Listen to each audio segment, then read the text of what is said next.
Welcome to the 26th McDowell Conference, hosted by the Department of Philosophy and Religion at American University. My name is Jin Park. I have the privilege of holding the William Fraser McDowell Chair Professorship. One of the responsibilities of McDowell Professor is to organize this annual conference, and it is truly a pleasure to resume this tradition after its period of dormancy during and immediately after the pandemic. On the back of the program, if you have the program, copy of the program, you see a list of the topics that were discussed at the previous McDowell conference starting from 1989. And one of the former McDowell chair, Professor Jeffrey Ryman, is here. He organized almost 20 of them. And I know that he has a special love for this conference, and now he's here even though he's been retired. Thank you.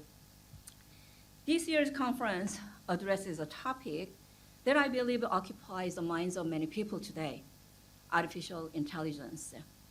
Throughout the day, we will explore this topic, especially through the lens of philosophy and the humanities. And I expect very rigorous and lively discussion throughout the day. I was hoping more students to see, but I know it's still early, and I know that the students will show up around a little bit late. So, before we begin, I'm delighted to introduce the Dean of the College of Arts and Sciences, Dr. Linda Aldoory, who has graciously joined us to offer welcoming remarks. Dean Aldoory. Thanks, everybody. Thank you for being here. Hi. I know Neda, so I'm very happy to see you here. Thank you. And thank you for letting me join you today. I know that this is actually a special conference, 26 years, that's a legacy. And I didn't realize that Jeffrey Ryman would be joining us today. I do feel like we need to give you a round of applause because you created the culture for this conference. Thank you. I've only been here at AU for 3 years, but I've already seen the remarkable scholarship that has come out of the Department of Philosophy. And I want to give a quick shout out to endowed McDowell professor Jin Park, who is chair of the philosophy department. She has done a lot of work with this conference, but frankly, she has advanced the scholarship and the teaching of philosophy in the department for students and faculty for years. She's an amazing partner for us in the college. The faculty that are going to be here today and that are here in the room represent some of the world-class minds in philosophy, ethics, artificial intelligence, the impact of artificial intelligence and ethics on our society, on higher education in particular, and on humanity. The conference and its theme actually align very strongly with the mission of the College of Arts and Sciences. We prepare students for lives of purpose, service, and leadership by delivering excellent liberal arts and sciences education rooted in diverse perspectives and experiential learning.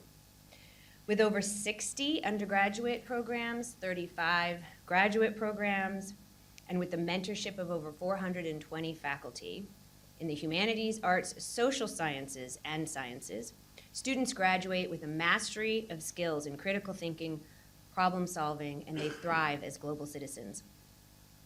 With Professor Park and faculty from across STEM and humanities, the college boasts today a very robust AI steering committee. This is something that together we created, I think, at the beginning of last year. And again, it spans the social sciences, the humanities, and the arts. And together they guide the direction of where the college is going with AI. Now, we also have a lot of initiatives on campus that are addressing AI in teaching in particular. This committee originally started thinking about it in scholarship. How is it affecting researchers, and how is it affecting research, and how can we advance responsible AI research? Since then, it has also expanded into education and curricular policy as well. And I am proud to say, with the guidance of the committee, we have created, and you'll see, I think, a flyer in this vein, certificates on AI and ethics. We have undergraduate certificates. We will have a graduate certificate very soon. And people in this room are also testament of the hires we've done around digital cultures, AI and ethics, and actual AI and science and STEM in the physics department and computer science departments as well. So we're trying to catch up because I feel like we're already catching up to something that's so brand new. I'm excited to see the kind of partnerships that actually will happen today in this room And I think that with those partnerships, I think we can all commit ourselves to understanding better the future of AI, ethics, and philosophy, and where we can go together. And thank you for letting me join you today.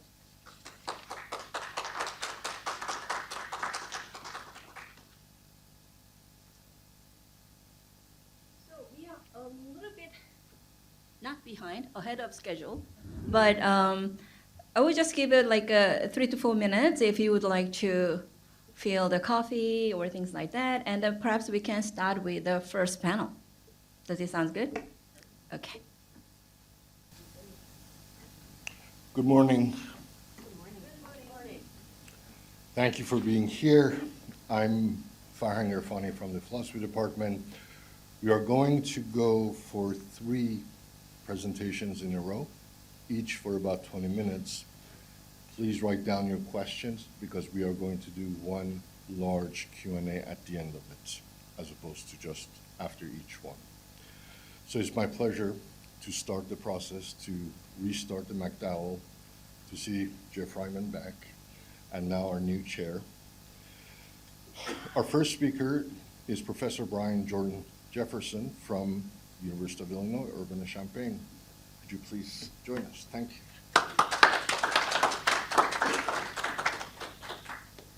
Thanks a lot. I want to thank Professor Park for inviting me here and thank the staff for putting everything together. And thank whoever put me first because we have a very distinguished group and the bar is the lowest that will be right now. So I'll just dive into it. My talk is called Political, Not Technical, Artificial Intelligence and the Genealogical Method. So the first question is why genealogy? And I know in the philosophy department, of course, I'm talking genealogy starts with Nietzsche, who does his genealogy of morality, and then, of course, Foucault broadens it to look at genealogy of thought in general. And the reason that I have adopted the genealogical method to research AI comes from a couple anecdotes. First would be my earlier work looks at the history of digital technology in the U.S. Criminal justice system. So I'm very close, or I've been asked to talk and collaborate a lot with folks in the AI ethics community. And what I found in the AI ethics community is there's a tendency, they say, well, how can we make sure that our models are not discriminatory or not harmful? But for them, they often think of it strictly in terms of tweaking the model. They think of it from a technical standpoint, which I think, of course, is necessary but not sufficient. So in that sense, it's the talk is part of my plan or my attempts to try to expand the way that the AI ethics community looks at the relationship between discrimination and AI models. And then second would be in my research, especially in my field research that I've done, on my current project, I've talked to cognitive scientists, computer scientists, and one of the things that I'm tracking in my current project are the relationship between cybernetics and AI. And I've been met with scorn and derision often that there's nothing in common between neural nets and between AI. And I realized in both cases, I'm trained in political theory, I think genealogically. And this is an attempt to try to clarify the method or my own perspective when I get in these discussions in the future. So genealogy, just quickly.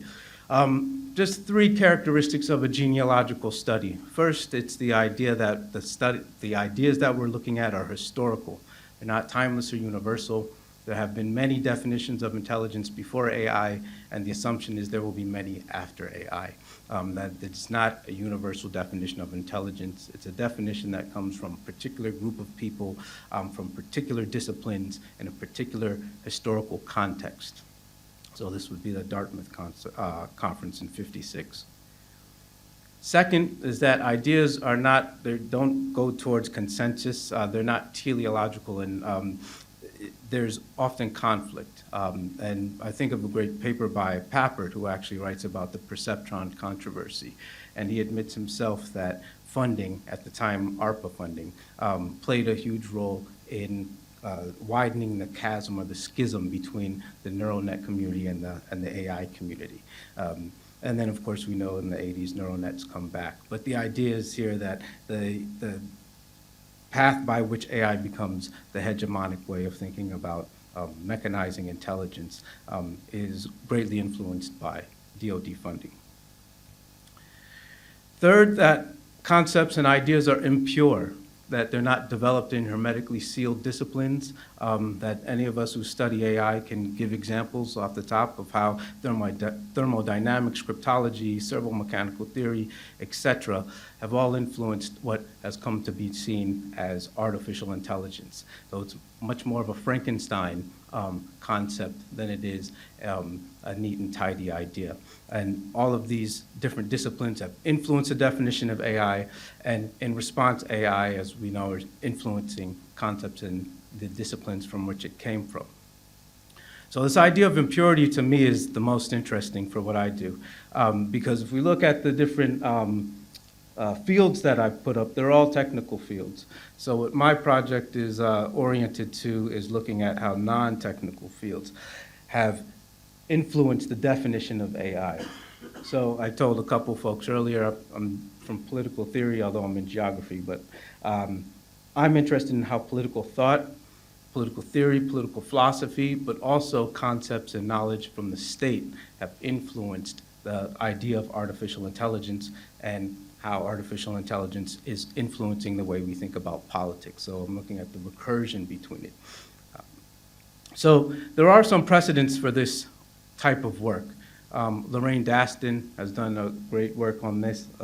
Unfortunately, Matteo Pasquinelli, who's not here, he's written, in my opinion, an excellent book on this, and there are others in media studies who look at how concepts from political economy have shaped the history of thinking about intelligent machines.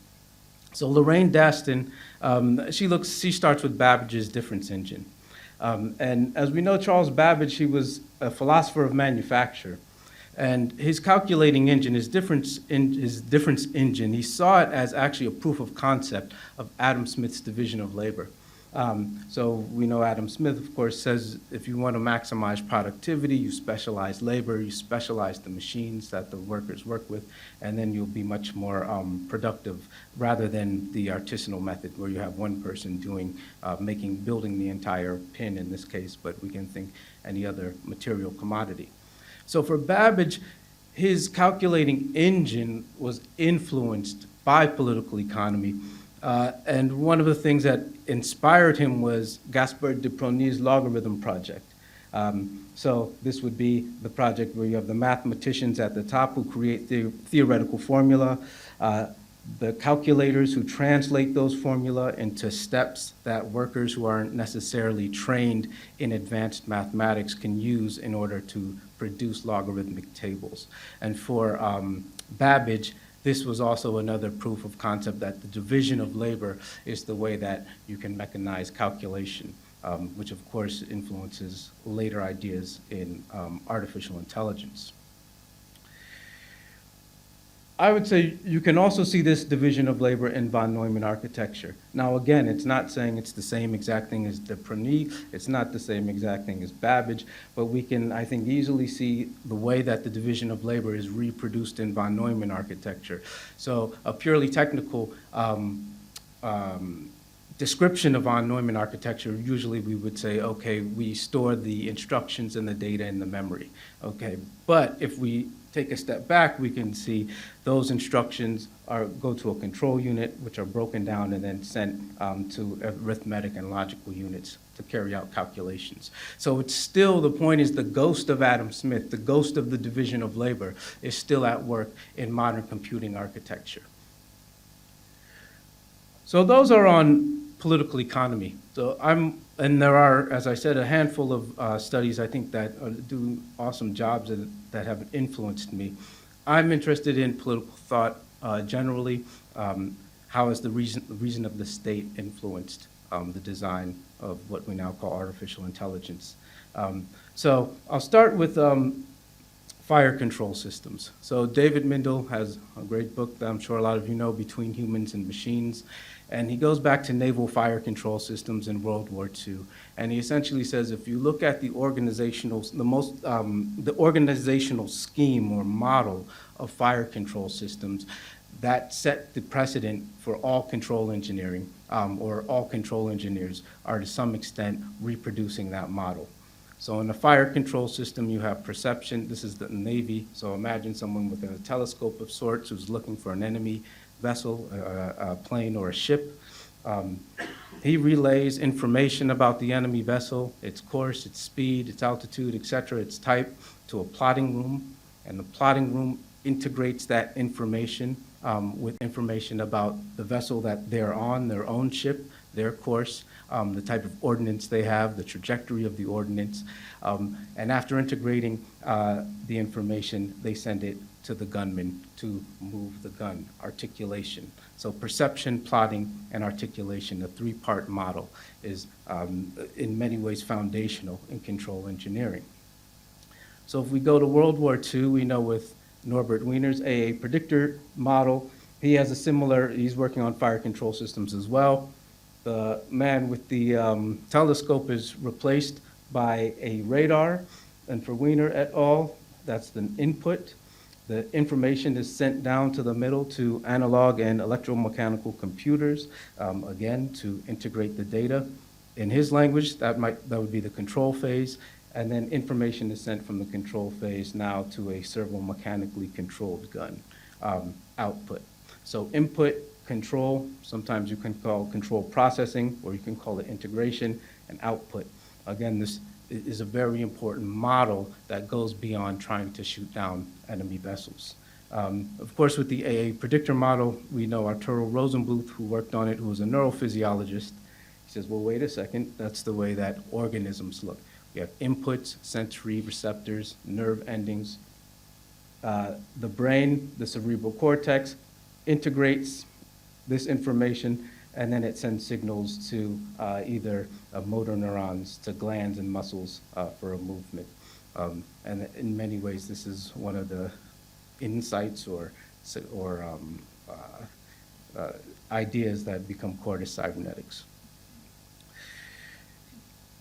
This same model goes on for Rosenblatt's artificial neural net, the first artificial neural net built in Carnegie Mellon. And Frank Rosenblatt, of course, builds his neural net, and what you do is you shine a shape, light in the shape of a triangle, a square, into photoelectric cells. That would be the input. Perceptron Mark I, the actual control mechanism is the person who adjusts the weights of the association units, which recognize the shape, and then, of course, the shape, remind me later. The shape would be the output.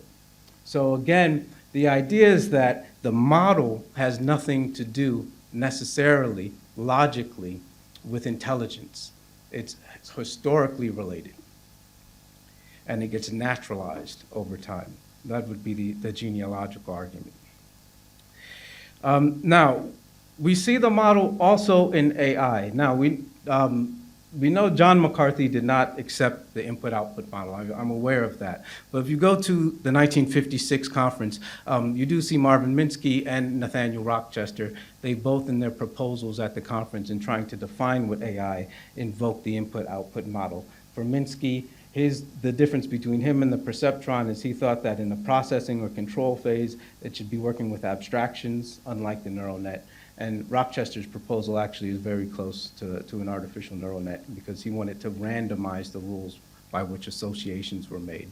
But he uses it as well. So again, this model that essentially comes from the Navy is to some extent reproduced in AI, or it's continued through AI work. So we also see it in the general problem solver. So if we look at Simon and Newell and Shaw, of course they're staunch symbolic processing people vis-a-vis neural nets. But when they talk about integrating their AI, for the military in specific, they were for early warning systems. So the idea was that if the Soviets were going to try to attack America, we would use AI, of course, to recognize the targets and to send information to the nearest interceptor, which is an airplane, to shoot down the bomber. But again, they have their input radars, They were called direction centers back then, but now we call them command or control centers to integrate the data and then send coordinates of the enemy to the interceptor plane. So again, while if we look technically, we can say they're doing AI, these are completely different than neural nets, they're still reproducing a mode of organizing human activity. And that's what I'm interested in. I would call more broadly a mode of governance, irrespective of the technical differences. And this system was, of course, realized in the semi-automated ground environment system, SAGE, where you have, again, your radars, your control center. Whirlwind, one computer, of course, was built for SAGE, and then your output, which would be either an interceptor plane or an anti-aircraft gun. So, what does this mean for what I'm doing? What mode of governance does AI advance? This is my question. And in my previous work, as I said, I've done work on law enforcement. And starting in the 90s, you see a very similar system. My first book, it was on the NYPD and Chicago Police Department and the way that they integrated digital technology starting in the, well, it starts actually in the 60s, but it really gets robust in the 80s. And again, what we have is a similar system. We have security cameras, et cetera, which are essentially inputs. They're called, in policing parlance, real-time crime centers, but they're just control centers. They integrate data, and then they send coordinates to a patrol car. Now, what I'm interested in is all three of these phases have been advanced through AI. So, for instance, cameras, smart cameras, which are able to recognize someone's face, say they have a criminal record, and they recognize your face, and it's able to send an automated alert to a control center where the information would be integrated, and then send an automated alert to a squad car. There's still obviously humans in the loop, but it's being advanced by AI. So again, the difference between AI and neural nets in this case, to me, for what I'm looking at, is immaterial. We also know the input-output model is also reproduced through so-called flexible production, or the Toyotist model, where there's consumer input. Consumer input is calculated by, is analyzed often by algorithms, and then there's an output, a targeted advertisement, or a customized commodity. So the point is, by looking at this through the lens of political theory and as a mode of governance, what we see that AI is propagating is a new way of organizing human activity that I think that we can model in the same way we would think of legislative, executive, judiciary. The argument, I don't know if I'll make it by the time I try to write the book, maybe I'll chicken out, but is that this model is clashing with, if not eclipsing, the current model of government that we think of in traditional political thought. So I'll just end, this should say from AI models to models of governance. I used AI to make the pictures, but it messed up. But it's going from my work, again, within the AI ethics sphere, is to go from the models of AI to models of governance, and to think about the way that they're changing how people are governed.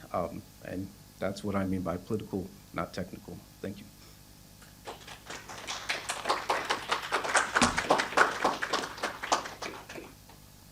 Our next speaker, Professor Gordon Hall from University of North Carolina, Charlotte.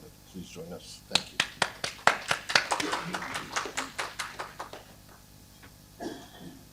Okay, so thanks everyone for having me, and that was a really good setup, because I'm going to go complain about AI governance for a while. Is this the clicker? Ha. All right, so here's what I'm going to talk about. I'm going to talk about two different kinds of subjectivity. Then I'll sort of have three hopeful case studies of my thesis. So humans in the loop, explainable AI, and then IP is section 4. I had a little too much fun with the zombie theme and Gemini and weird pop culture references also. So the argument is that AI is about to accelerate and intensify what various folks call the death of the juridical subject, or death of juridical subjectivity as a governance style. I think that's interesting and probably at least partly right. However, the death of the legal subject is increasingly producing what I'm going to call zombie legal subjects, These are undead subjects, if you like, that occupy a sort of placeholder role. They look like legal subjects, but they don't have any of the rights that are normally associated with that.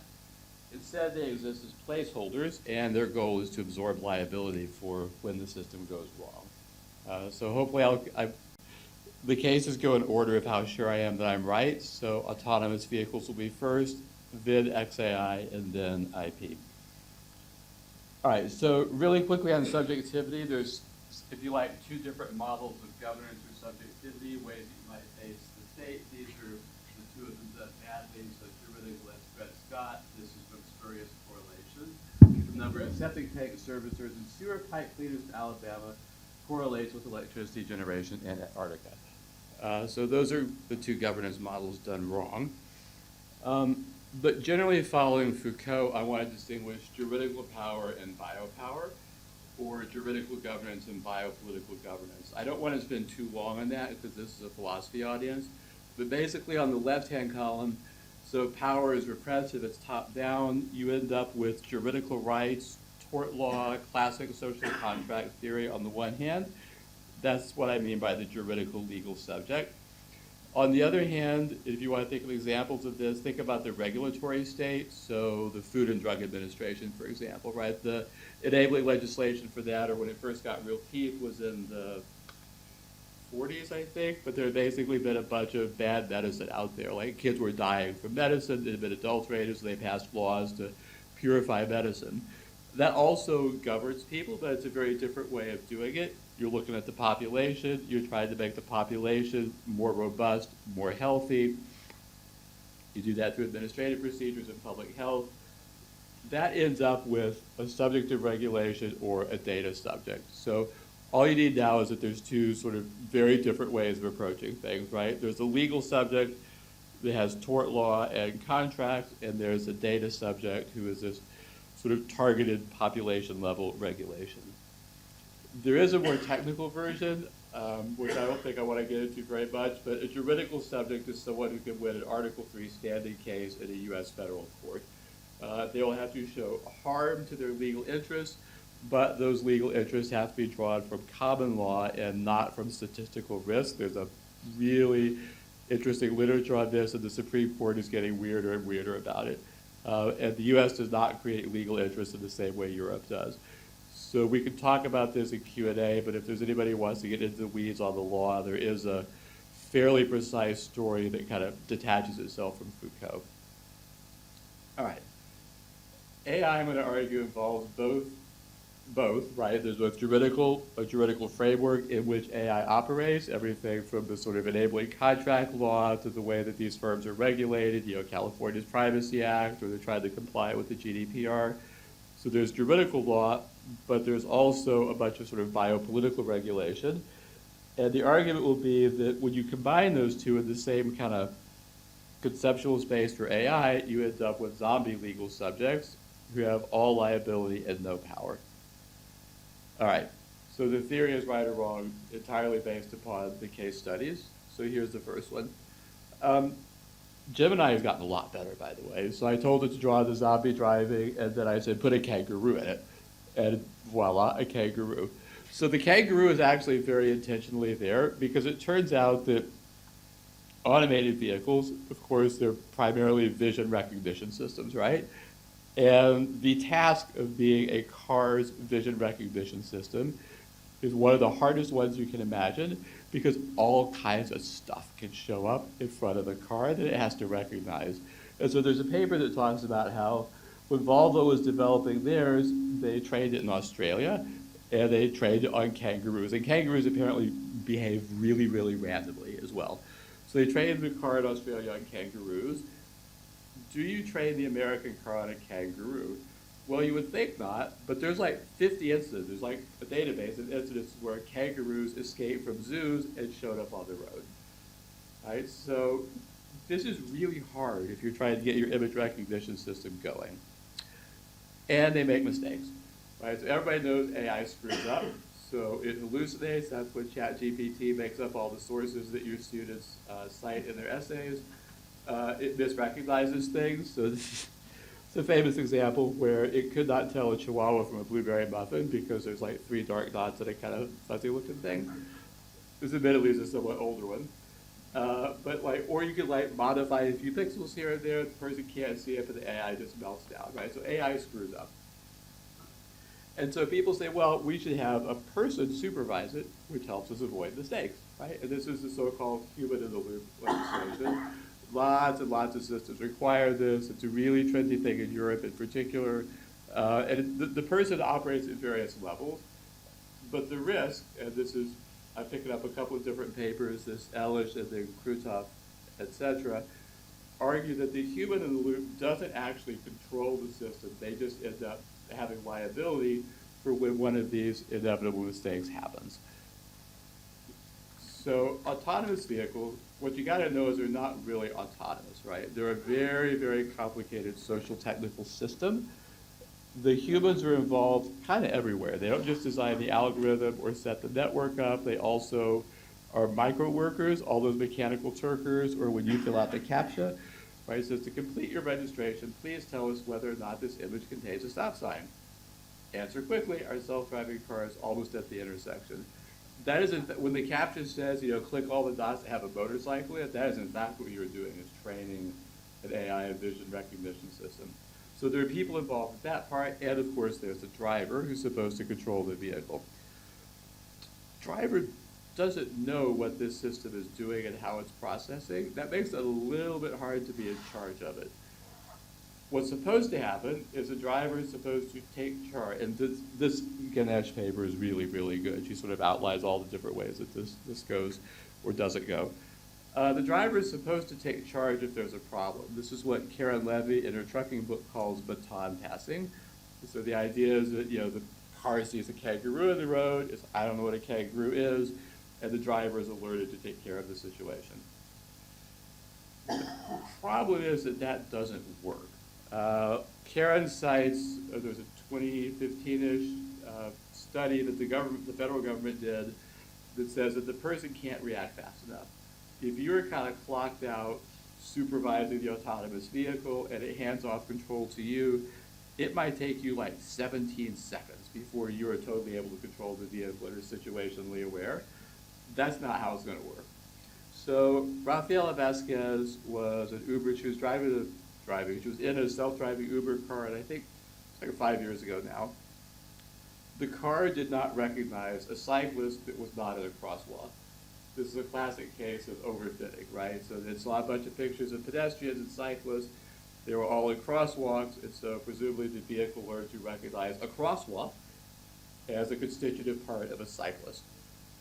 Car did not recognize a cyclist, hit the cyclist, and killed him. So there were litigation, there were criminal cases filed. It turns out all sorts of bad details showed up. Not only did Uber sort of market and present the system, the car was a Volvo. It had automated safety features like emergency braking, which Uber had disabled. Right, so the car would have tried to stop if it was going to hit something, but that switch was turned off. Only Rafaela Vasquez faced criminal liability. Right, Uber reached, obviously non-disclosed because they don't disclose these things, but there was a non-disclosed civil settlement with the family of the victim. Vasquez was initially charged with a vehicular homicide or something, and they were like, you were on your phone. You didn't supervise the car correctly. That got whittled down to some sort of reckless driving charge, but she was sentenced to probation and actually has a criminal record now for this incident. So notice what happened here. And this is, I think, the Krutov paper talks about this. The case was still pending then. But this entire system, there was a series of failures. Only the human in the loop actually had to suffer a consequence for it. Tesla's even worse. So Krutov and them documented 16 cases where the car's self-driving system tried to pass off control to the human driver less than a second before an impact. When it happens that often, that's a strategy, right? That's a strategy to avoid corporate liability. Tesla advertises that the car will take care of itself, but of course, if you read the terms of service way down at page 47 or wherever, it says the driver must be in charge at all times. There's also cases where the data just disappears, right? There's supposed to be a black box in the car which transmits data to Tesla. There's a current case where the data mysteriously wasn't transferred, and so the plaintiffs couldn't access any data. And Tesla's like, oh, we're so sorry. We don't know what happened. The transmission part didn't work. These folks hired a hacker who went in and actually extracted the black box from the Tesla dealer. 15 minutes later, he had the data. Then Tesla's like, oh, we're so glad you found the data because now it'll prove that we're not at fault. The jury took less than a day to award about $300 million to the victim's family. But again, looks like a corporate strategy to make sure that only the person is ever accountable for what happened, even though there's this very, very elaborate system. All right, that's example one.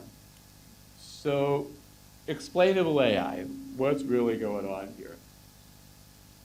So AI decisions are notoriously opaque. I don't think this requires a lot of evidence here, but basically there's stuff that goes in, and then there's the model, and it does stuff to it, and then something else comes out, and you don't really know how or why it generated that result. That's why these things are so cool, right? Because they can generate all this really complex computing and pop out a result. But sometimes it'd be nice to know why or how it happened. And so explainable AI is a research area within the AI and computer science fields that's going to help by giving you likely reasons why the model produced a certain output. It's sort of fascinating, and it arguably doesn't really do what it says it does. So it basically gives you a plausible reconstruction of what might have happened, in the same way that if something falls from the sky, you can then, as a natural scientist, come up with a regression model that says, well, these variables seem to predict what's going to happen next. So the XAI basically says, well, these variables will predict what comes out of the model. So you're actually interpreting it more or less like you would a natural phenomenon using a linear regression model. So XAI, there's a lot of work in this because there's obvious interest in being able to understand what the model has done. So if you go into that literature, there's a couple of different techniques. Most of the time, you want to know what you could have done different. So if I apply for a bank loan and I get bounced, I want to know what I need to do next time to get the bank loan. And that's what Emily Sullivan and Tusa Kazira call recourse model. That's generally also going to be understanding of what happened. So why did I not get the bank loan? Well, it turns out I owe $100,000 in gambling debts, so I'm not going to get a bank loan, right? So it's okay, good. Those two. But what they point out is that these two can also come apart, and then we have a problem. So let's say, their initial example, you're $65,000 and $35,000 in debt, and you apply for the bank loan.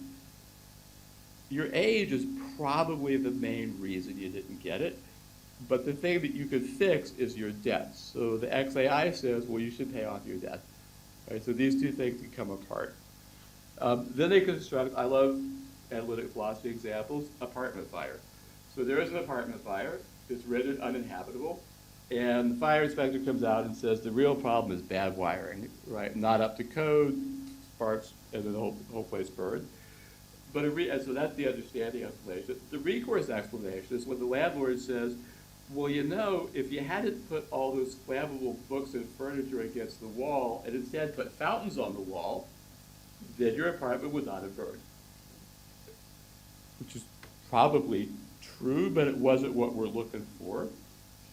And it's the same mechanism of disciplinary power, right? So the tenant in this situation doesn't have the capacity to enforce their rights because they're diverted into being disciplined into doing what the landlord or the model wants. Right? You have to do what the AI wants. What you can't do is enforce your rights. And so here, your only right is to go move all the books and put everything in the middle of the room in a pile so that your apartment won't burn down next time. Who gets off scot-free? Well, not Tesla, but the landlord, right? So it's exactly the same structure. If that doesn't seem quite obvious, here's two things it's definitely not. It is not a right to contest, right? You don't get to say, I think the system made a bad decision. All you get to be is told what the decision was. The law folks who work on this point out that the right to contest a decision is absolutely critical to due process as we understand it. Right? Legal rights require that when they come, to put you in a van and take you away, that at some point you get to contest that determination that you should be put in the van and taken away. It's also not a right to be an exception to an automated decision. And there's a literature that says you ought to be able to say, I know that statistically people like me are going to do this, but I am not that person. I am not like the statistical determination. Both of those would be classically juridical subjectivity. Neither of those is involved in AI decision making or in any of the XAI process.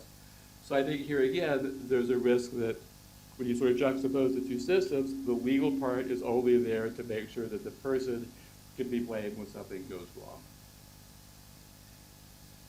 All right, so I think those two cases are pretty solid. This is more exploratory. If you read the legal literature, you will learn that the data subject in American law is really, really fragile and weak to begin with, right? So if you want to visit a website, you just mindlessly click that you accept the cookies, right? If you're going to do anything at all, you click on the terms of service. You've given them the unilateral right to change the terms of service when you click here to accept, right? So the privacy subject has no rights. And so the question is, am I making my case for myself here by starting with the privacy and data subject? You already is a zombie, so what are you doing, right? So how about a stronger subject? In intellectual property, where authors have lots and lots and lots of rights, do we see the same phenomenon?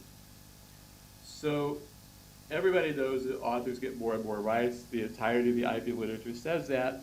What's going on here? Well, AI is kind of like a zombie author that can mass produce lookalikes. So I go type into it, I would like a beach read romance novel, and out comes another one. This, in theory, could gut the market for an awful lot of authors' work. Now, if you're Agatha Christie, you'll still sell books, people will pay for your name. But if all I want is a beach read, am I going to pay nothing for the AI or $10.99 for somebody else's book? Particularly when the AI can produce a new beach read book every single minute. Right? So that's the concern. It's a lot of authors have sued on this ground. There's precedent for this, so I absolutely love this. In the late 19th, early 20th century, they started producing books about how to write formulaic template fiction. So this is The Plot Genie, which was a book that actually had a little spinner inside of it, and you could put numbers together and it would produce a plot for you, and then you could spit out a book a lot faster. In Getty Images and Shutterstock have done really terrible things to professional photography because I can upload my pictures, and if I have a website and I just want a good enough picture of like 3 people in a coffee pot, I'll go license it for virtually nothing from Shutterstock as opposed to paying a photographer. So it does the same thing as a plot generator, right? It makes it really, really easy and cheap to have the product. Shutterstock, by the way, the Ouroboros is because they're now training an AI on their images. And of course, if your picture is included in the AI, you make a lot less money than if your picture is licensed, right? So there's this precedent for using the technology to flood the market and drive down the cost of the product. Slightly different terms than you guys, the first audience has heard me try it this way. IP has or copyright has an expression versus idea dichotomy. So the expression survivor generates the idea reality TV, which then generates a whole bunch of other spin-off series. I think AI can, because it accelerates the production so much, can turn that into a disadvantage, right? Beach read as an idea or romance novel. And so all this non-infringing work comes out, gutting the market for the human work. But of course, human authors can still get sued, right? This is blurry lines where what you really don't want to do is give an interview in Vanity Fair where you say Marvin Gaye inspired your work. Pro tip. Because if you do, then you will get sued for infringement. So the human author still has liability, but their right to profit off their work, which is what IP was designed to create, has de facto gone away because AI has taken it away. In other words, zombified authors get only liability and no power, which I think suggests that this kind of zombification process is a risk for other areas of law as well. I timed that right. Thank you.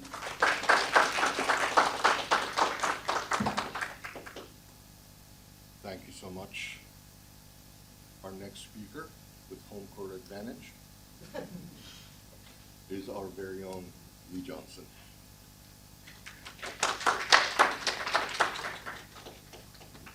Thank you all for coming, and again, special thanks to Jen for organizing this conference.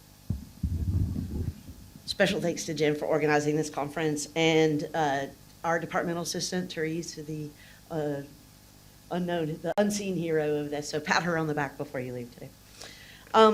So normally I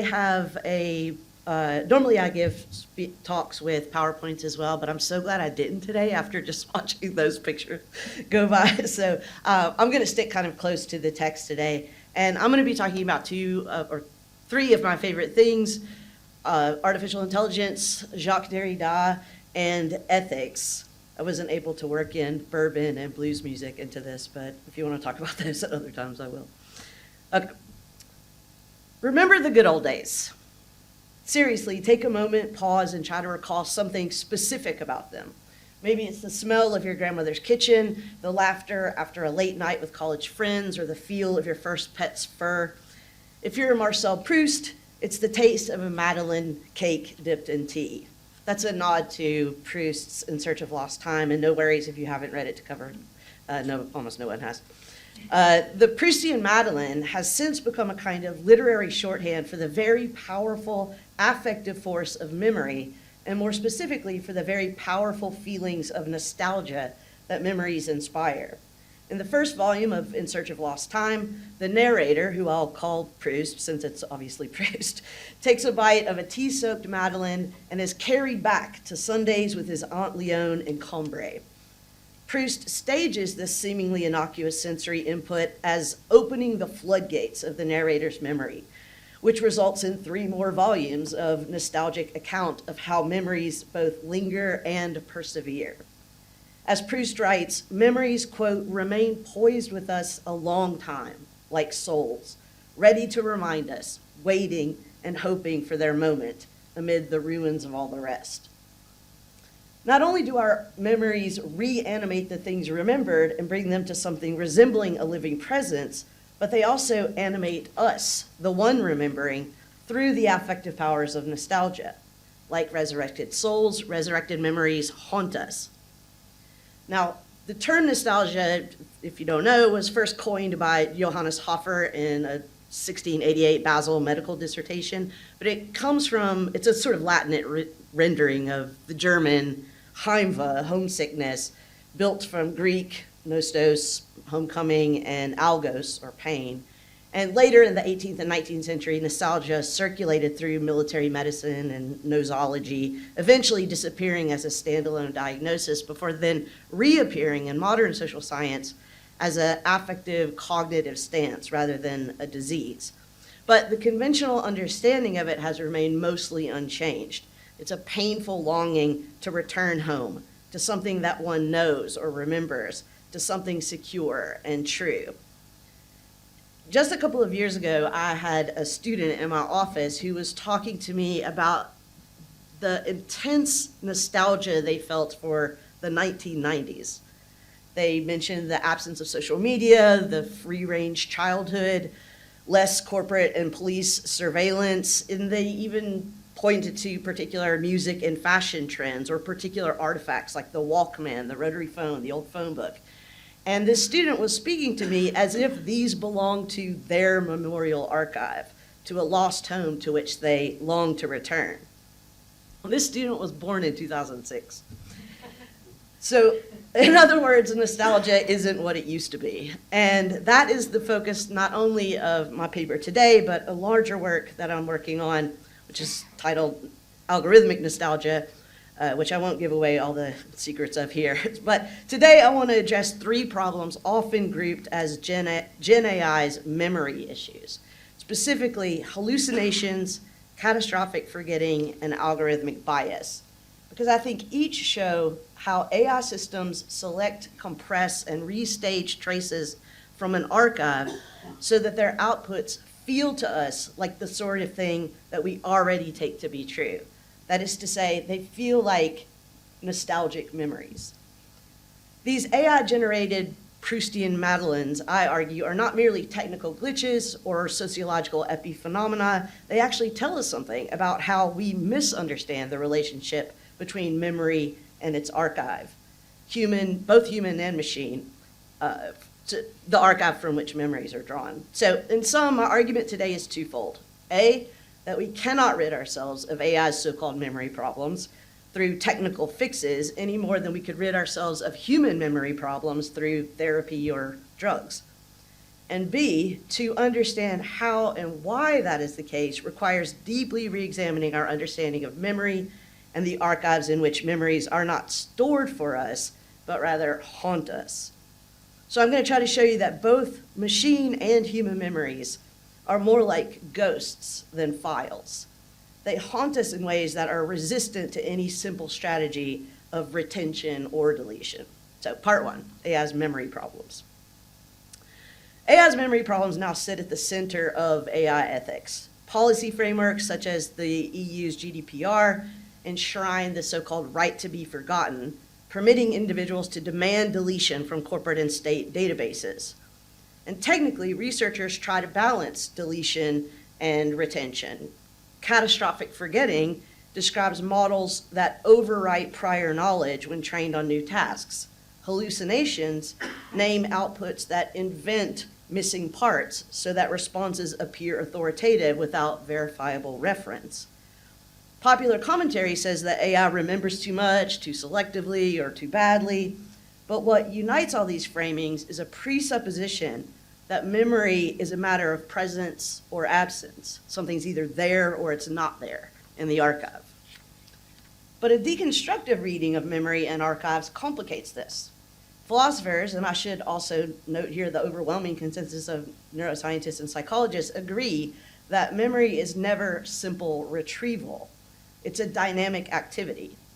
Memories in human brains and in machines are constituted by their connections, neurobiological, techno-neurological, textual, social, historical, political, so many connections.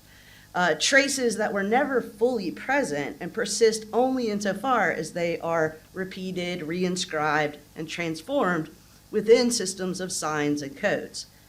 Neither machine nor human memory sits in a static filing cabinet to be perfectly retained or cleanly deleted without collateral effects. So borrowing from Jacques Derrida, I think that we can see what we call memory is always haunted in a way by specters, returns of traces or remainders that refuse to settle into the simple opposition of presence and absence. Memories are less like a clean document that you pull out of your filing cabinet and reread as it was originally written, but rather more like one that was written in invisible ink or in another language, in runes or codes that require active interpretation, translation, recontextualization. Derrida more or less argued this in Archive Fever, where he argued that archives are not neutral storehouses, but active sites of selection, repression, and power. What appears to be merely stored in them is inseparable from what has been excluded, repressed, or silenced in them. I invoke these insights not to force a deconstructive vocabulary onto machine systems, but because AI's current memory problems, so hallucinations, catastrophic forgetting, and bias, make explicit what philosophy has already known for a long time, that memory is spectral, it haunts. So we should prioritize AI memory as an ethical problem for a couple of reasons. First, pragmatically, deletion, retention, and forgetting carry significant legal and social stakes. Data policies decide whose histories persist, biometric databases decide whose faces are legible, language models trained on the web replicate and amplify social bias, and then shape our discourse in turn. Memory is always political. But the second reason is philosophical. Memory exposes the limits of current AI ethics metaphors, deletion, retrieval, storage, all of which presume a kind of mastery. They imagine engineers controlling remembrance and forgetting, policymakers legislating decisively, users understanding the implications. But a deconstructive account shows something messier and much more resistant to any ethics of mastery. In fact, memory is constitutively marked by that which escapes mastery, by the traces that return despite attempts at controlling them, inscriptions that slip like sand through any hand trying to grasp a stable authority. An ethics of hauntology, or a spectral ethics, is what I'm going to call it in this paper anyway, is going to prioritize these ghosts and allow us to rethink the problems of AI memory without appealing to mastery, authenticity, or capital A authorship. Calling AI's archive haunted doesn't anthropomorphize AI, it just acknowledges that technical memory shares the same instabilities of any language-based archive. AI's memory problems are not mere glitches, but structural features of any iterable system of meaning: repression, return, undecidability.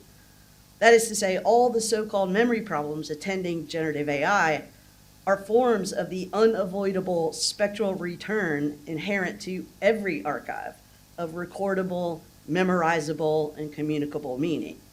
The ghosts of such archives cannot be exorcised, full stop. They can, however, be better understood. So part 2. In both Spectres of Marx and in Archive Fever, Derrida argued that the specter is neither present nor absent, neither living nor dead. It interrupts the metaphysics of presence by insisting that traces endure even after their origin is gone. And his insistence on return of what was excluded or repressed or marginalized makes the spectral both inescapable and indispensable. Archives are never inert. They are animated by what they cannot contain. And in current Gen AI scholarship, this shows up as what technical discourse calls errors: hallucinations, catastrophic forgetting, biased outputs.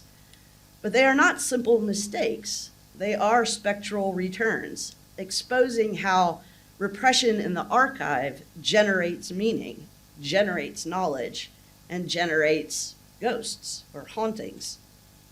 So let's consider first the phenomenon of hallucination in large language models. When LLMs produce fabricated citations or fabricated events, engineers call it a stochastic side effect: high plausibility, low grounding. But that misses the uncanny affective force of hallucinations: invented citations that have authors and titles and page numbers. They carry the same authority as genuine scholarship. Fabricated case law looks like that which has appeared in real court filings. These are traces, not completely without origin, but without authority, literally without an author. The ghosts conjured from the repressions of the training archive. And because models neither judiciously forget nor transparently reproduce their training data, they tend to generate spectral assertions, most notably in response to the user's wants or needs, wherever there are gaps in the archive or gaps in the memory. They manufacture fictions clothed in the costume of memory. So to describe hallucinations as ghostly is not simply metaphorical. They behave like specters in Derrida's sense, occupying the threshold of truth and fiction, presence and absence, text and margin. And like all such liminal interplays, they return disruptively despite all of our attempts to contain them. The LLM hallucination is not recalling a memory, pulling a file out of a cabinet. It is reactivating statistical trends, explicit content and its traces in the archive on which it was trained. But human memory also works through such reactivation, though without, obviously, machines' statistical reach or storage capacity.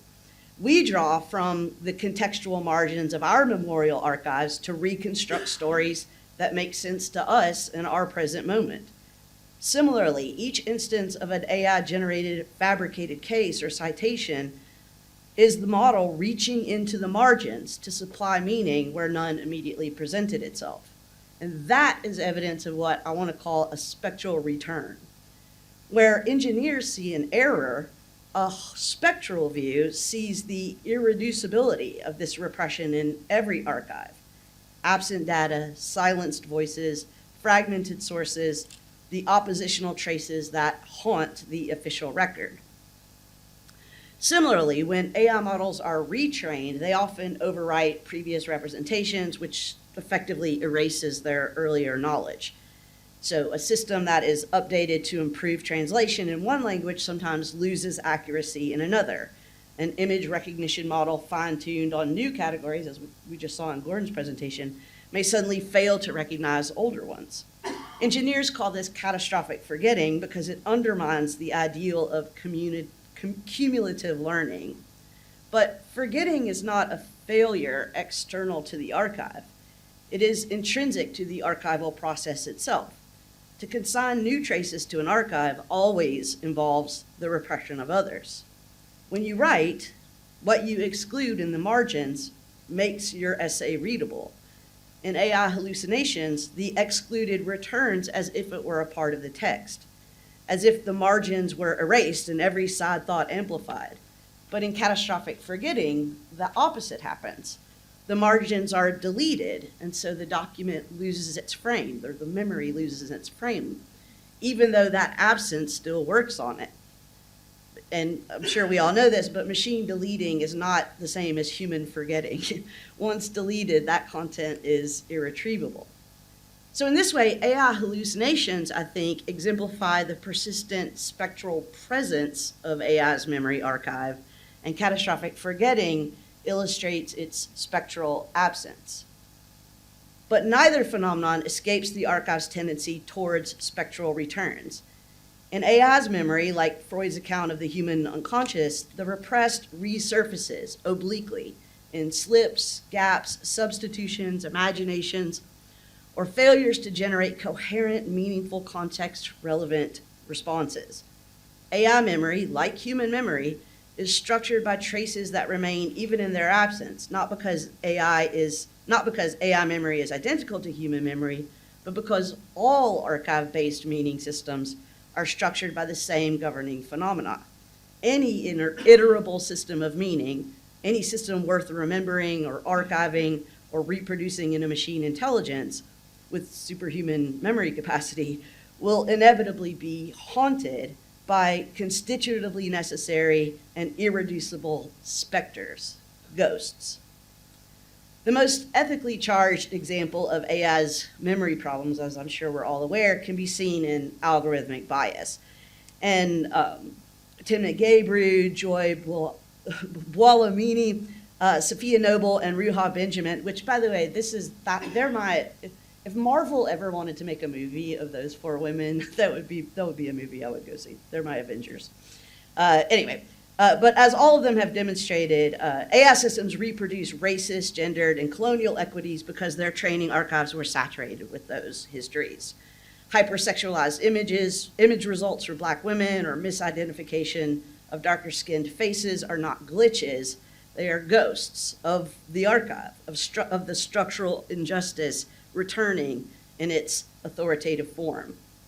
So treating bias as noise to be debugged misses its actual spectral nature. Bias is part of the archive, the return of historical violence now encoded in data, categories, infrastructure. Noble showed how search engines inherit the web's inequities, and Benjamin names this the new Jim Code, racism embedded in apparently neutral algorithms. But from a ontological view, a spectral view, these are not just biases, but ghosts that cannot be suppressed. So across hallucination, forgetting, and bias, the same logic holds. Technical fixes, better data, architecture evaluations, laws matter, but they cannot eliminate the spectral. It belongs to the archive's structure. Every recording, every authorization, every memory involves repression. Every archive generates margins, which, qua margins, are never, ever fully present nor fully absent. And that's not defeatism, because mitigations are, of course, necessary, but the pressing problem of AI memory will not be solved by pretending that we can exorcise its ghosts. Our task is to live responsibly with them, I think, to acknowledge that every data set is incomplete, every archive haunted, every AI model built to clothe its hallucinations and biases in the costume of memory. What we currently treat as errors are ontological inevitabilities. The challenge is to rethink our responses to these new generative AI models that appear to remember, to craft an ethics that does not deny that the ghosts haunting their archives exist, but recognizes and respond to them. So part 3, this is much shorter. So Derrida suggests that philosophy's task is always to learn to live with ghosts, not mystically, but politically and ethically. Because ghosts figure what cannot be fully present or dismissed, the returns of history, the unfinished business of justice, the demands of the stateless, the unhoused, the unheard, unrecognized, and marginalized. We live every moment of every day with these ghosts. Ghosts of refugees, widows, children, and strangers of every ilk. And if we seriously reckon with the fact that all archives are haunted, the first step of a spectral ethics, in my view,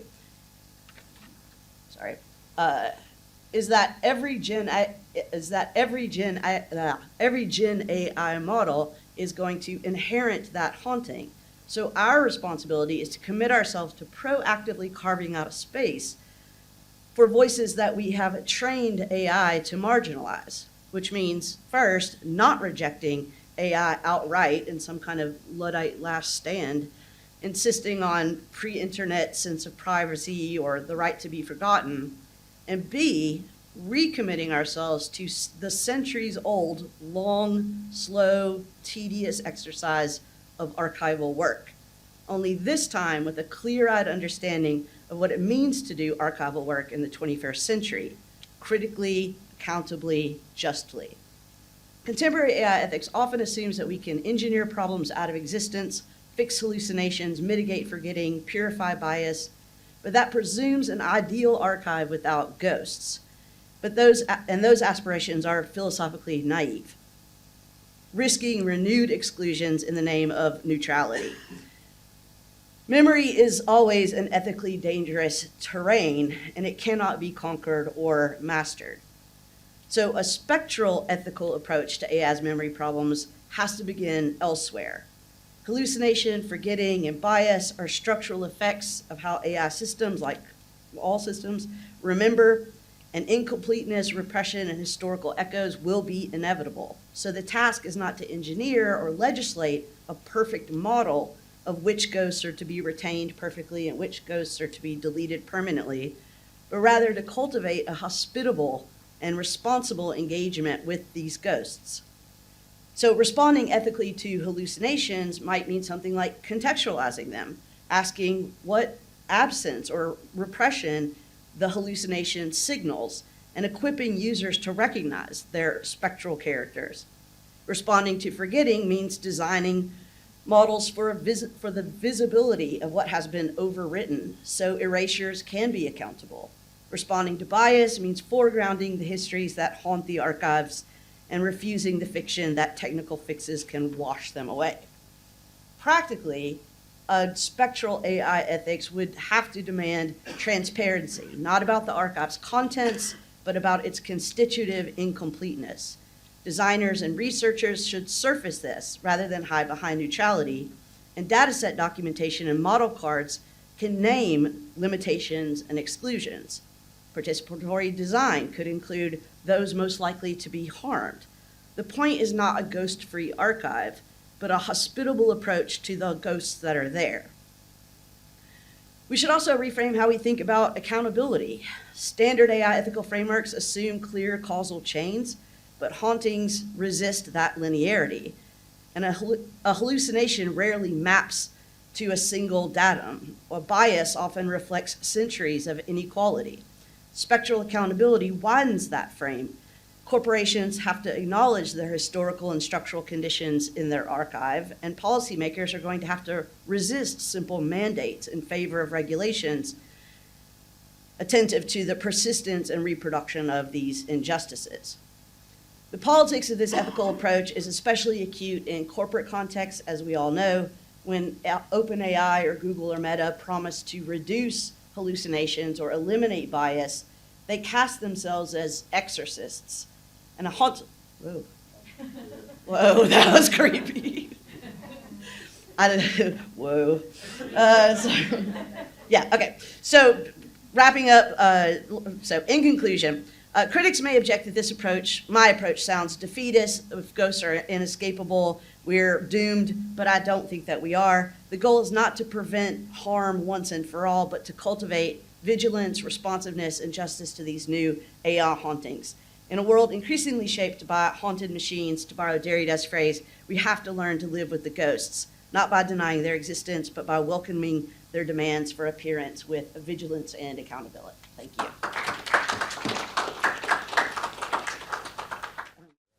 We will start the questions, but if you need us to bring the microphone to you, raise your hand. We'll bring that as well. No hesitation. Are we ready? Roxy, get us started. Hi, my name's Roxy. It's nice to meet you all. Thank you today for coming and talking about AI. I know it's a hot topic and we're all just eager to hear more about what people are thinking about in regards to it. My question is kind of generated from Professor Johnson's talk, but it's to all three of you. Knowing that the technology we use daily is haunted, how do you three actively work in your own relationship to AI to not allow those hauntings to affect your work and affect how you think about the world? And I can clarify that question more if it wasn't clear. Oh. I hear in that you have a clarification that you should. Oh, okay. I will clarify more. So how do you not let your work be haunted when you use AI to help your work? So if you're using like to generate images or to generate outlines to help you find articles to then further read, how do you work around the haunting that might be going on and giving you what you are now, what is output, right? Does that make more sense? Okay. I mean, I don't think that you can, and I don't think that you should. I think that when I'm using we'll say like a regular archive, like a library, I don't think anyone in here would say, how do you keep your work from being haunted by that archive, being haunted by that library? I mean, that's quite literally impossible. That's the point of doing the work. I think what you're asking is, how do I keep it from making errors? And like how do I not cite a made up, a hallucinated, citation, a hallucinated book or something like that? And I mean, I think at this point probably we've all been in enough seminars that show us like to double check your work and look things up. That's how you prevent the errors. But I don't think that you can prevent the haunting, and I don't think that we ought to prevent the haunting. I think that there's something quite interesting really about how it is that when you, I don't know, if I were to ask ChatGPT to, for example, explain Derrida to me, what it leaves out and what it includes. It tells me something about its memorial archive, and it tells me something about what it's missing and what's left out, and it makes me re-examine our memorial archive about that topic. So that's. I thought Leigh's paper was fantastically clarificatory on this, because like we have to. So you saw some AI images, right? And so they're artificial, and I think embracing the artificiality of those images is what I do when I use image generators. I don't actually try to use AI for archive or library work, but I think to the extent that I would do so, yeah, you need to be aware that like a Google search, right, is going to be incomplete. There are things that are left out, right? If you go read an article and then you track down the footnotes, that's also a very carefully curated memory. So I think in general being aware that these memory practices or these retrieval practices are curated and being open to thinking about what that means in any given context is the right approach anyway. Yeah. Yeah, I don't use AI that much for research. And for image generation, I mean, I use it for mostly text and diagrams. But I think to Leigh's point, if you're using old school archives, there's going to be those hauntings. But in my view, that's the onus is on the social scientist or the thinker to accept that they're in there and to identify them. And I think that's what we do. I think that's what we're good at, is the old heuristic intelligence. If I may respond, I take all three of your points. I guess I disagree when it comes to younger generations using AI, especially Gen Alpha, as they grow up more and more entwined with AI. They might not be considering the ramifications or the hauntings going on. And so I think I encourage all scholars in my work as well to consider not only the work that our peers and colleagues are doing and how we are mitigating these hauntings, but also how we can conceptualize a future where our students aren't outsourcing their thinking, which they are currently doing, in a way that reproduces disparity. Because I do think that's going on at the K through 12 level, and we ought to be looking there. But thank you. So there was a nice study out of MIT in like May-ish where they did like fMRI imaging on people who were given an assignment and told to use AI and those that were not. Those who started with AI actually made fewer connections, like neurologically. Mm-hmm. So yeah, there's a literature that backs up what you're saying. Mm-hmm. Yeah. Thank you.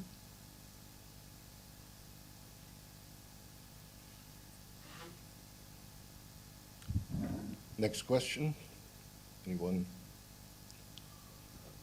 Please. Yeah.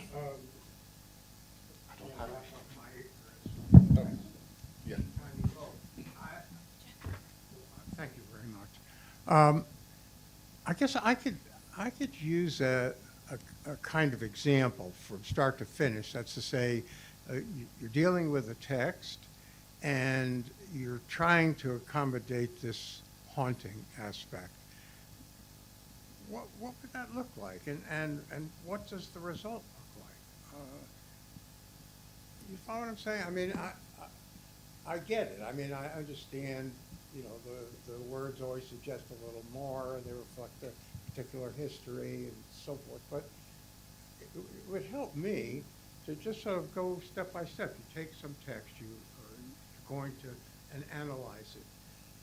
You are on the lookout for this kind of haunting or spectral stuff, but you know, at that point, we always get into metaphors. You know, we need some other. I at least need some other kind of concrete example of what that work would look like. Is that, I mean, you know, I don't ask you to reproduce your life's work, but something like that would help me a great deal in understanding this, actually understanding all of the things that you're talking about. I just want to say that I know it's always the tendency to ask questions of the person who just finished speaking, but I do want to answer this, but also not take attention. Well, it's a compliment to what you did, well, thank really. you. Thank you. I appreciate it. I do have a specific example, though, if you're asking. So I think that we can see in, you know, a number of fields, critical fields, since the mid-20th century that have arisen out of exactly this kind of confrontation with what is spectral about the text, the sort of canon of text, right? So this is, you know, we've seen the rise of feminist theory, queer theory, you know, indigenous theories, you know, so many different critical theories that are really about what is left out of this text, you know, and how do we confront that? Well, we have to go and do actual archival work, you know, who are the people that are not being mentioned here? Who are the people who are being marginalized or elided?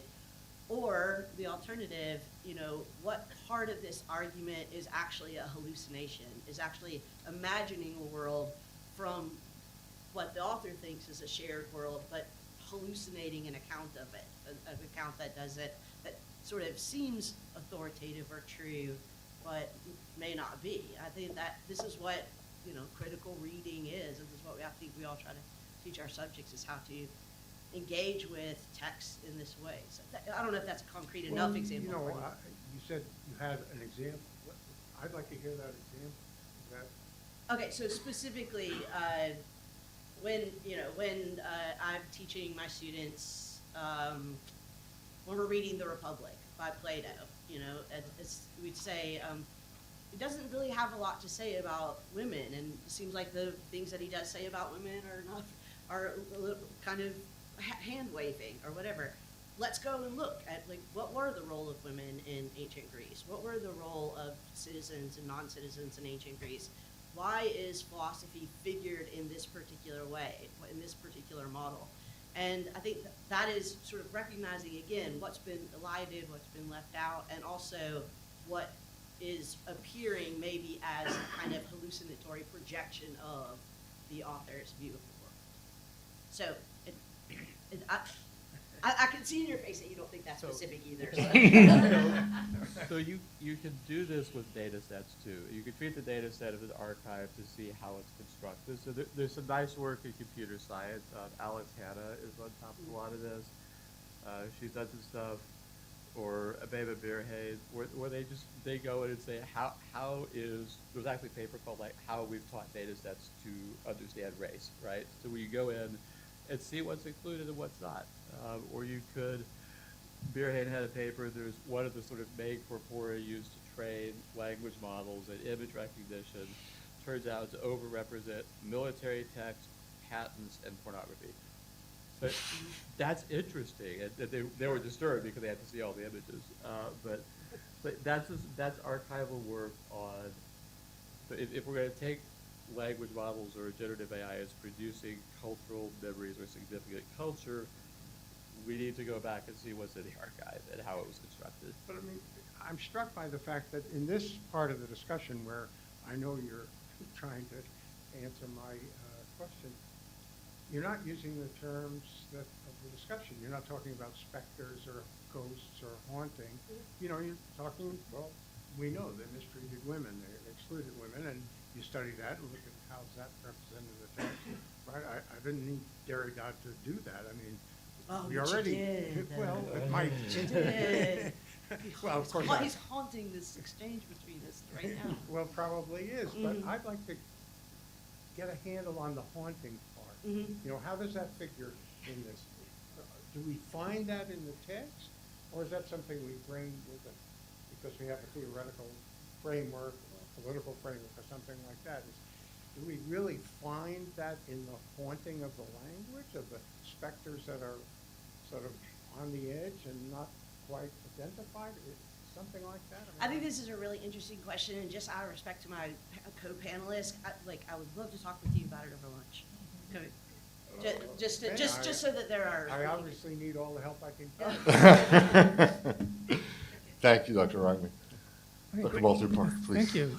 So, first of all, I enjoyed all three of your presentations, and I'm here speaking as an economist. And so I'm thinking in that framework. But I also want to just let you know that what I'm about to ask is really something I just thought about after your presentation. So it may not all come out very cogently and coherently.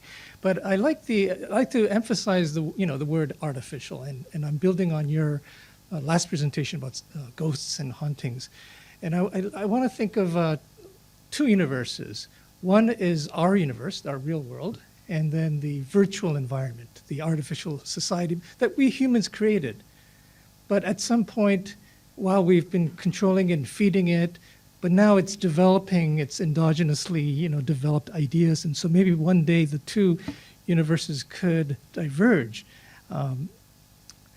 And partly I would say that, so this why that I think is relevant is that when you were speaking, Leigh, I sort of thought about these hallucinated references that AI creates. It may be, and I know that AI is non-sentient, but I think it really thinks that those references are real. So in that virtual environment, some of the knowledge or files are corrupted in the sense that they're not representative, but it's still a virtual environment. And maybe in that environment, people have large ears, or it's a different kind of environment. So my point being that in this alternate universe we humans created, there is that tendency to calculate and compute and create.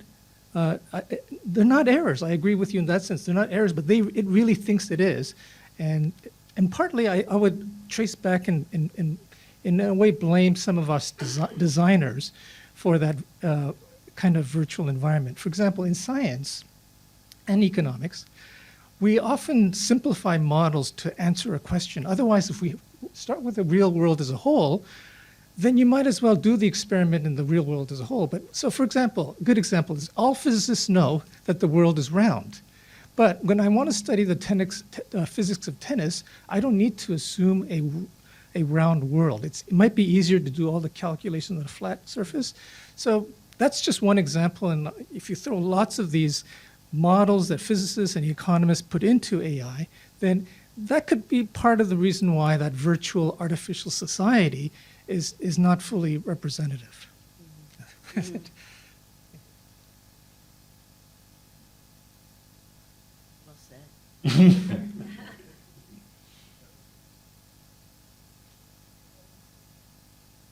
Any comment? I agree. I mean, the last line you said, I think, hit the nail on the head. It's not looking at the model from particular perspectives that were developed originally to do particular tasks. I think the problem is we tend to universalize them. Even the idea of calling it intelligence, I think, like a large language model, it's write a paper about Marx. What's the most statistically likely first word of that paper? Carl. You know, so I don't see it as intelligence at all. I think it's a lot more smoke and mirrors, personally. Any other question before, any other responses to Dr. Park before we move on? That's right. Hi again. I have another question. This is maybe more for Dr. Hull. So I really liked the way you framed it as these like zombie juridical subjects. And I think that often when I think about zombies, I think of like dystopia. And alongside it, I mean, I think of media, like The Walking Dead and World War Z, those kinds of things.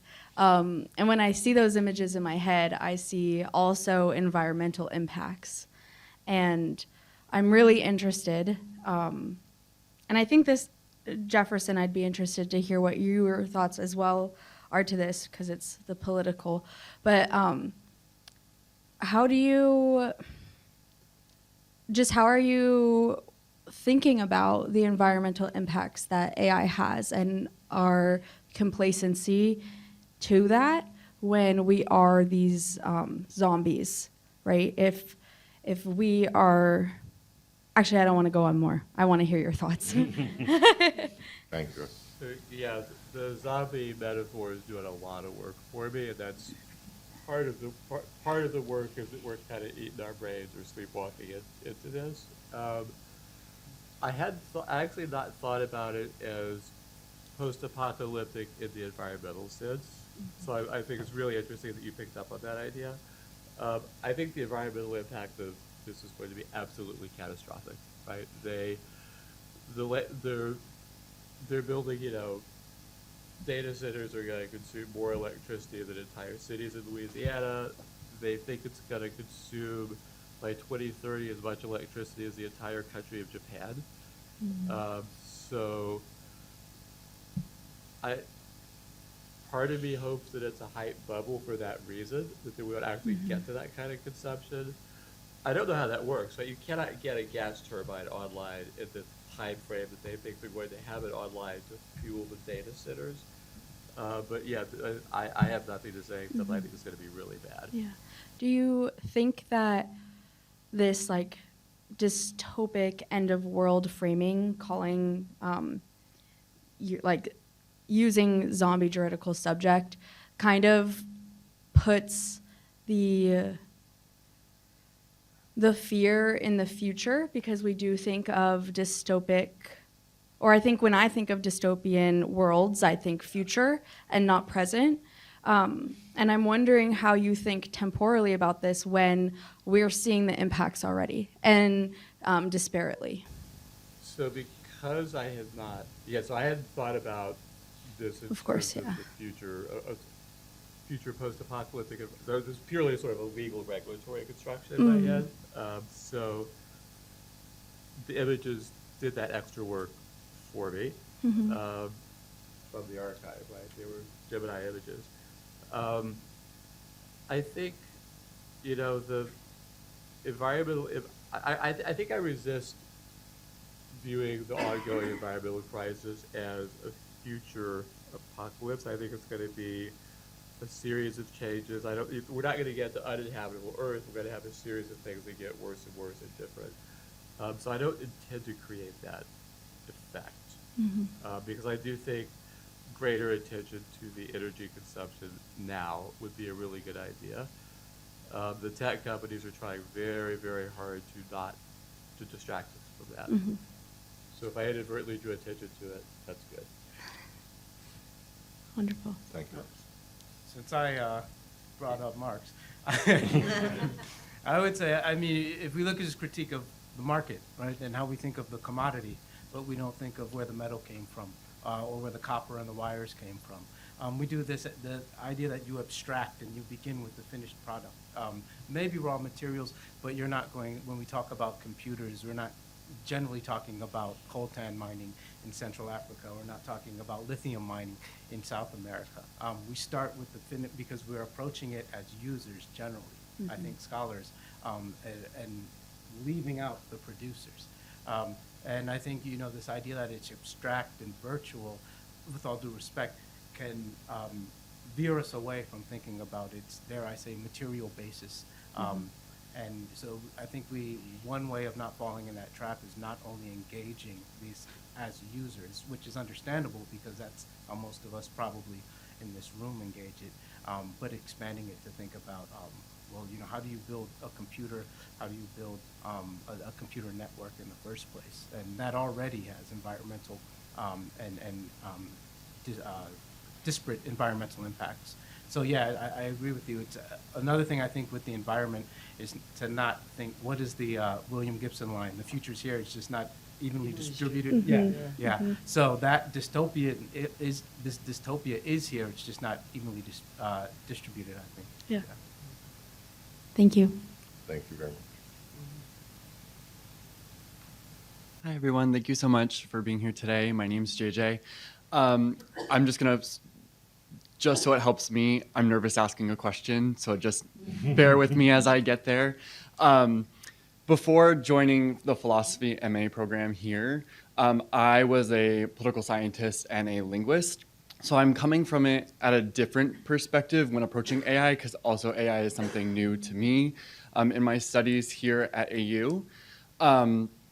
And just from past experience and research that I'm conducting in the political side of it, the idea of AI and technology development is something that's threatening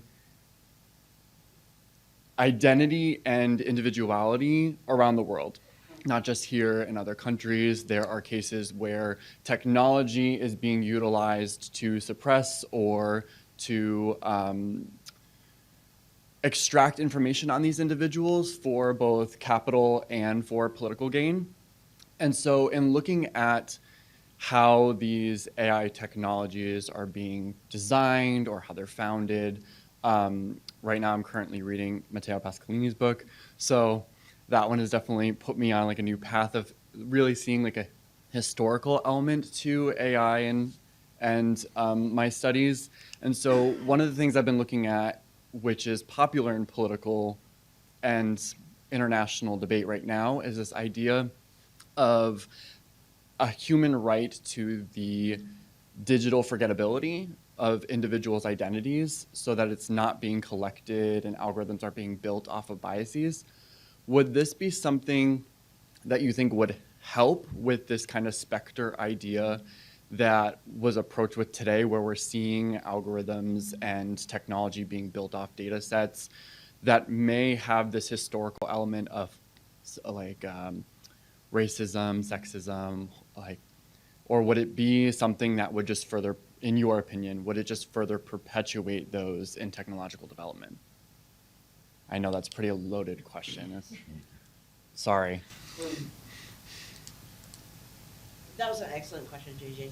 Thanks so much. I think it's a really important question. I want to just show my hand. I'm hearing probably the most techno-optimistic person maybe in the room. So I sometimes worry that people say AI is doing X when X is always something evil and world-ending or harmful, when it's not AI doing that. It's Meta, it's Google, it's the U.S. State Department, it's, you know, whatever it is.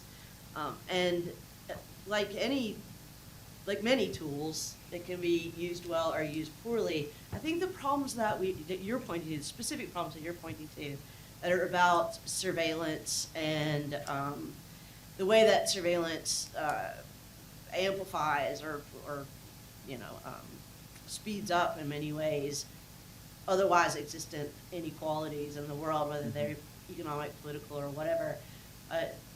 Those are not problems. Those are not AI problems. Those are problems with a crumbling democracy and a wicked to the core capitalist order. You know, I mean, that's where the problems are.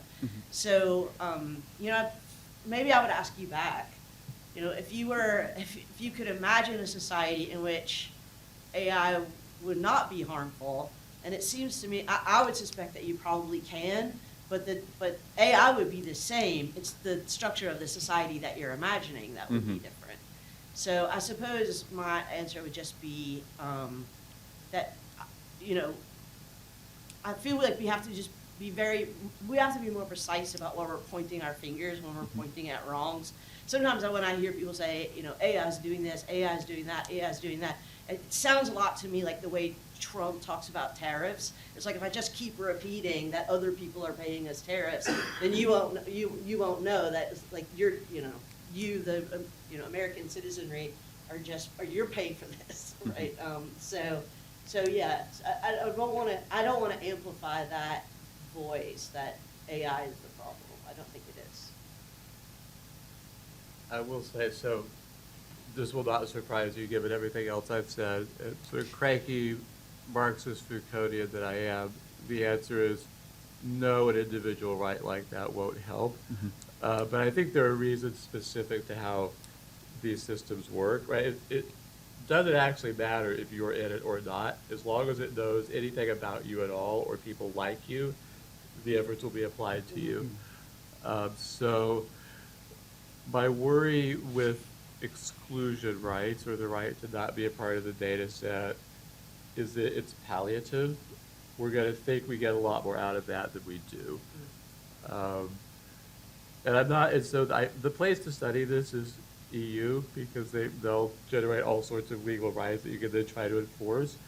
And I'm not really good at how well that's working. But the right to be forgotten doesn't help all that much. The reason you have to click here to accept cookies is the GDPR, right? So some of the formal rights that we have created in analogous contexts have not worked as well as one would have hoped. And so I would be cautious about that. I would also, if you haven't read Kate Crawford's book, add that to your list, Atlas of AI. It's fantastic. It works well with Pasquinelli's.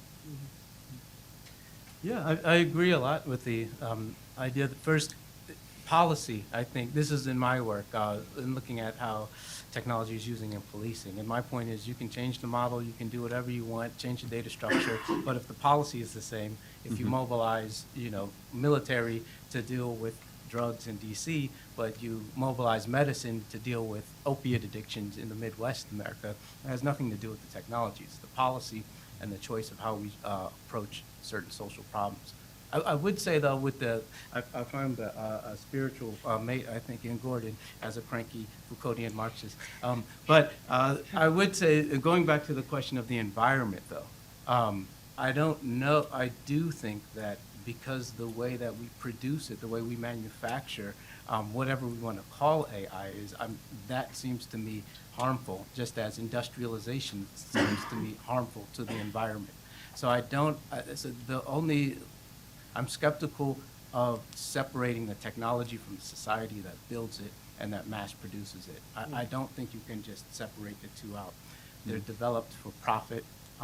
You want to have economies of scale. You want to find the cheapest labor, the cheapest raw materials, and we have centuries to know the way that plays out. So in that way, yeah, I think AI is evil.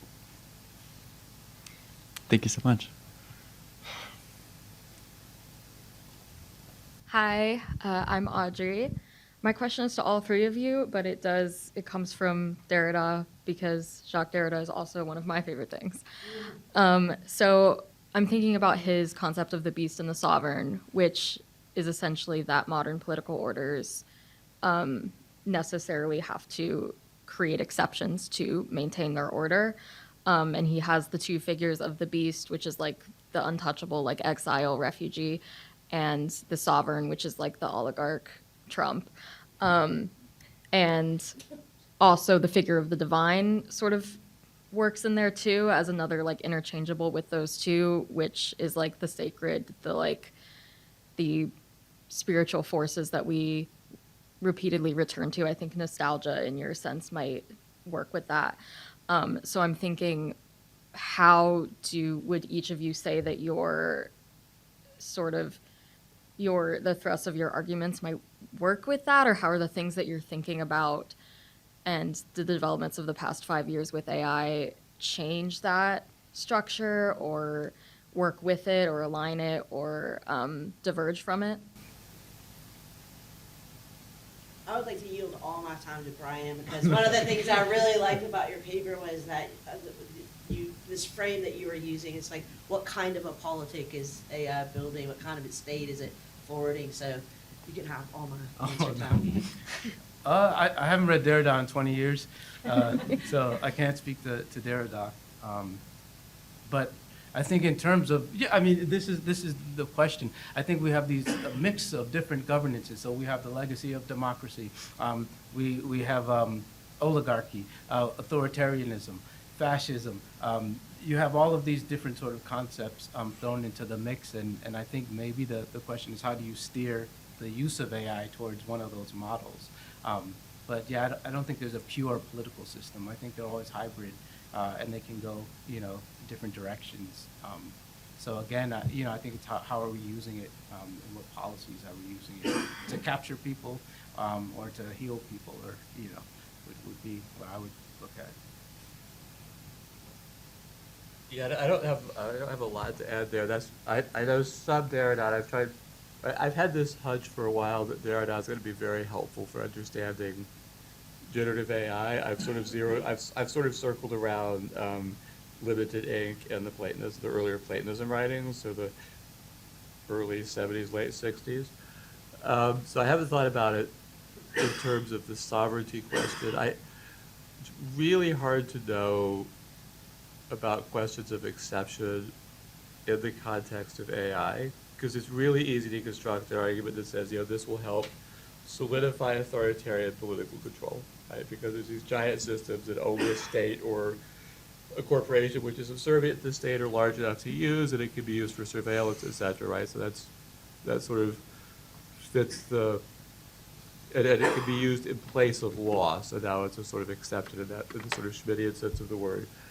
But you could as easily say, well, it's going to eliminate exception because it's trending towards statistical norms, right? And I just don't know.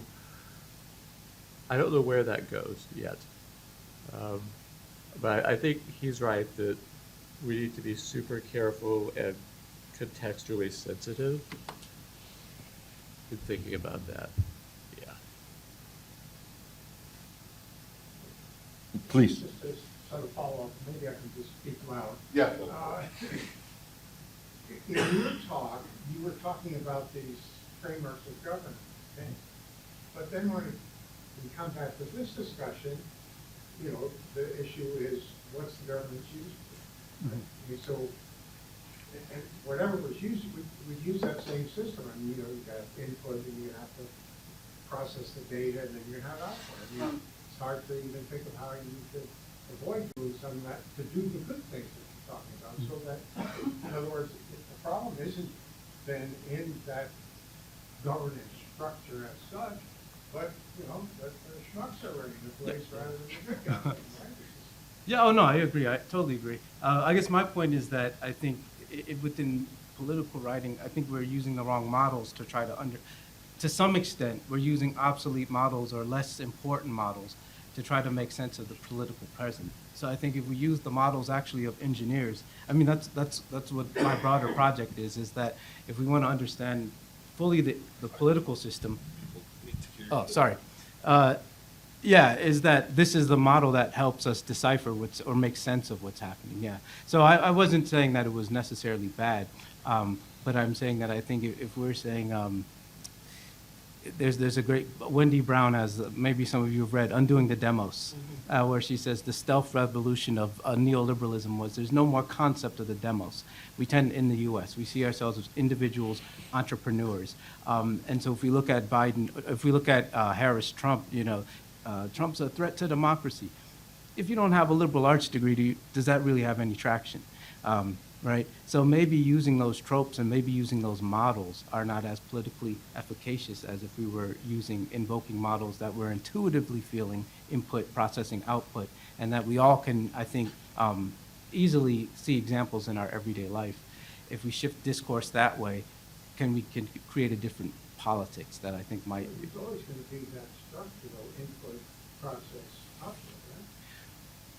right? What will always be the Well, I same? mean, whatever you then do will apply better goals, but will use the structure of governance.